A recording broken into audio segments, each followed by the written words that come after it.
Assalamualaikum warahmatullahi wabarakatuh. Saya Fani Asna Banasan akan menjelaskan tentang pengertian dari produk gabungan dan produk sampingan. Pertama-tama saya akan menjelaskan tentang produk gabungan. Produk gabungan adalah dua produk atau lebih yang diproduksi secara serentak melalui serangkaian proses atau proses gabungan.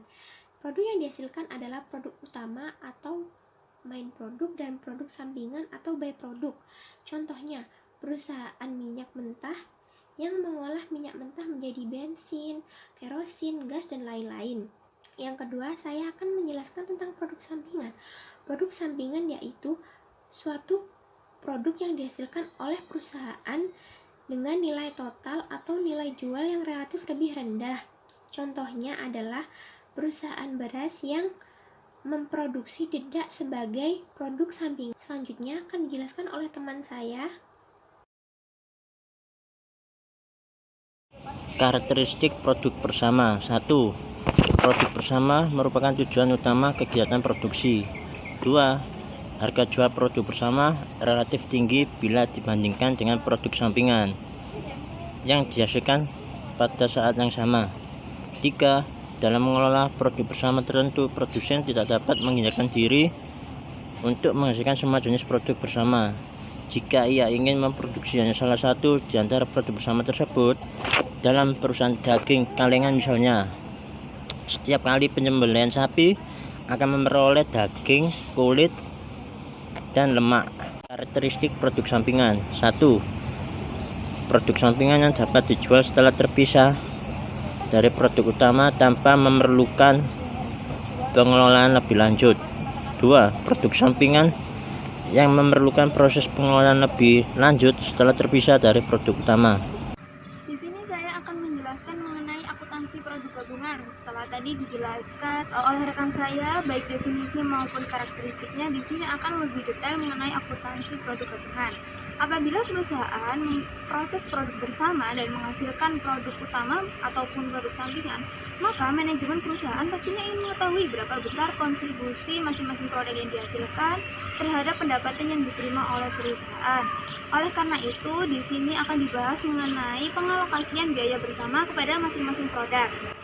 Ada 4 metode pengalokasian biaya bersama terhadap masing-masing produk. Yang pertama adalah metode nilai jual relatif, di mana dasar pengalokasian biaya bersama diasumsikan pada nilai jualnya. Dengan kata lain, jika nilai jual produk tersebut lebih tinggi daripada produk lainnya, secara otomatis produk tersebut telah memakai banyak biaya daripada produk lainnya. Yang kedua adalah metode rata-rata tertimbang, di mana pengalokasian biaya bersama ditentukan oleh poin produk. Penentuan poin produk ini ditentukan oleh yang pertama adalah pemakaian bahan, yang kedua adalah lama proses pengerjaan, dan yang ketiga adalah pemakaian tenaga kerja dan lain-lain atau faktor yang berpengaruh pada proses produksi. Yang ketiga adalah metode satuan fisik, di mana pengalokasian biaya bersama ditentukan oleh kuantitas ataupun koefisien fisik bahan baku terhadap masing-masing produk. Dan yang terakhir adalah metode rata-rata biaya persatuan. Biasanya metode ini digunakan untuk perusahaan yang hasil produknya itu memiliki satuan yang sama. Contohnya adalah perusahaan pemotongan kayu. Untuk lebih jelasnya, mari kita simak contoh berikut ini. Berikut ini adalah gambaran proses penggilingan beras. Dimulai dari memasukkan gabah pada tahap pembersihan untuk menjadi gabah bersih. Lalu, gabah bersih melalui proses lagi pada tahap pengupasan, tahap pemisahan, tahap penyusuhan hingga tahap pemutuan untuk mendapatkan produk utama beras dengan kualitas bagus. Pada saat tahap pengupasan, terdapat produk lain atau sampingan yang dihasilkan. Produk ini berupa sekam mentah dan pastinya memiliki nilai jual lebih rendah dari produk utama. Selain sekam, juga terdapat produk sampingan yang dihasilkan dari produk bersama, yaitu dedak dari tahap penyusuhan. Dari proses produk bersama tersebut, baru kita sebagai pengusaha dapat menentukan pengalokasian biaya bersama apabila diasumsikan. Besar biaya bersama yaitu 3 juta rupiah. Produk yang dihasilkan beras sebanyak 50.000 kilo dengan nilai jual 15.000 per kilo. Yang kedua, sekam sebanyak 15.000 kilo dengan harga jual 4.000 per kilo. Dan yang terakhir adalah dedak sebanyak 20.000 kilo dengan nilai jual 5.500 per kilo. Jika menggunakan metode nilai jual relatif, maka akan menghasilkan perhitungan seperti berikut. 1. Untuk produk beras dengan kuantitas 50.000 kilo dan harga jual 15.000 per kilo, maka akan mendapatkan nilai jual 750 juta.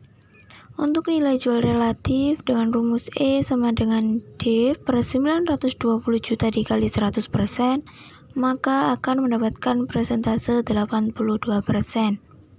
Untuk alokasi biaya bersamanya, dengan rumus F sama dengan E dikali 3 juta, maka akan mendapatkan hasil sebesar 2.445.652. Untuk harga pokok produk bersama, dengan rumus G sama dengan F per B, maka akan mendapatkan hasil sebesar Rp49. Yang kedua, untuk produk sekam dengan kuantitas 15.000 kilo, harga jual 4.000 per kilo, akan mendapatkan nilai jual sebesar 60 juta.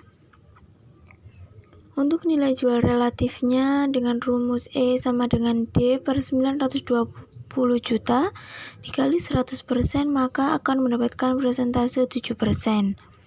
Untuk alokasi biaya bersamanya dengan rumus F sama dengan E dikali 3 juta, maka akan mendapatkan hasil sebesar 195.652. Untuk harga pokok produk bersamanya sebesar Rp13. Dan yang terakhir, untuk produk dedaknya, kuantitas 20.000 kilo, harga jual 5.500 per kilo, maka akan mendapatkan nilai jual sebesar 110 juta. Nilai jual relatifnya dengan rumus E sama dengan D per 920 juta dikali 100%, maka akan mendapatkan persentase 12%. Untuk alokasi biaya bersama dengan rumus F sama dengan E dikali 3 juta, maka akan mendapatkan hasil 358.696. Untuk harga pokok produk bersama dengan rumus yang sama, maka akan mendapatkan hasil Rp18.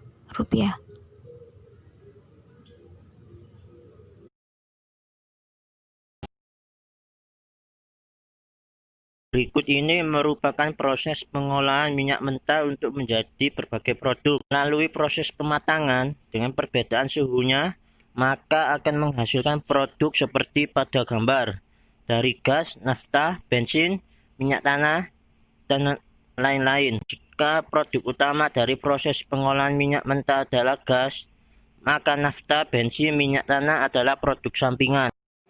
Sebagai contoh, apabila perusahaan mengeluarkan 10.000 minyak mentah dan biaya bersamanya sejumlah 100 juta rupiah dan menghasilkan berbagai produk.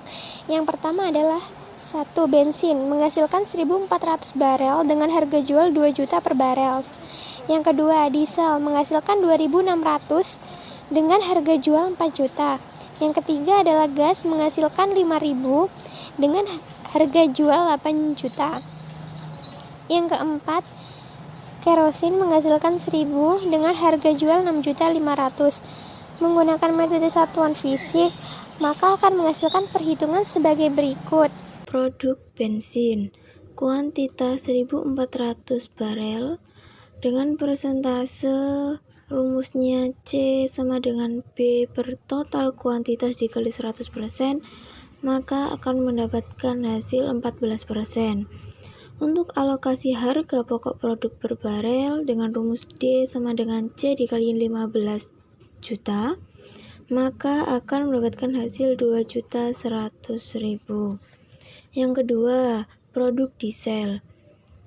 Kuantitas 2.600 barel, persentase dengan rumus C sama dengan B per total kuantitas dikali 100%, mendapatkan hasil 26%. Untuk alokasi harga pokok produk per barelnya dengan rumus D sama dengan C dikali 15 juta, maka akan mendapatkan hasil sebesar 3.900.000. Untuk produk gasnya kuantitas 5.000 barel, persentase dengan rumus yang sama, maka akan mendapatkan hasil 50%. Untuk alokasi harga pokok produk per barelnya dengan rumus D sama dengan C dikali 15 juta, maka akan mendapatkan hasil 7.500.000. Untuk produk kerosin kuantitas 1.000 barel, persentase dengan rumus yang sama mendapatkan hasil 10%. Untuk alokasi harga pokok produk per barelnya dengan rumus D sama dengan C dikali 15 juta, maka akan mendapatkan hasil sebesar 1.500.000. Akuntansi produk sampingan. Dalam produk sampingan, titik berat pembahasannya adalah bagaimana memperlakukan pendapatan penjualan produk sampingan tersebut. Alokasi biaya bersama kepada produk utama dan produk sampingan pada umumnya tidak perlu, karena nilai produk sampingan relatif lebih rendah dibandingkan dengan produk utama. Metode akuntansi yang digunakan untuk memperlakukan produk sampingan dibagi menjadi dua golongan. Yang pertama yaitu menentukan harga pokok, mengalokasikan sebagian biaya bersama kepada produk sampingan dan menentukan harga pokok penjualan produk. Yang kedua yaitu metode tanpa harga pokok, metode yang tidak mencoba menghitung harga pokok produk sampingan tetapi memperlakukan pendapatan penjualan produk sampingan sebagai pendapatan. Metode tanpa harga pokok. Yang pertama, pendapatan penjualan produk sampingan diberlakukan sebagai pendapatan di luar usaha. Yang kedua, pendapatan penjualan produk sampingan diberlakukan sebagai tambahan pendapatan penjualan produk utama. Yang ketiga, pendapatan penjualan produk sampingan diberlakukan sebagai pengurangan harga pokok penjualan. Yang keempat, pendapatan penjualan produk sampingan diberlakukan sebagai pengurangan total biaya produksi.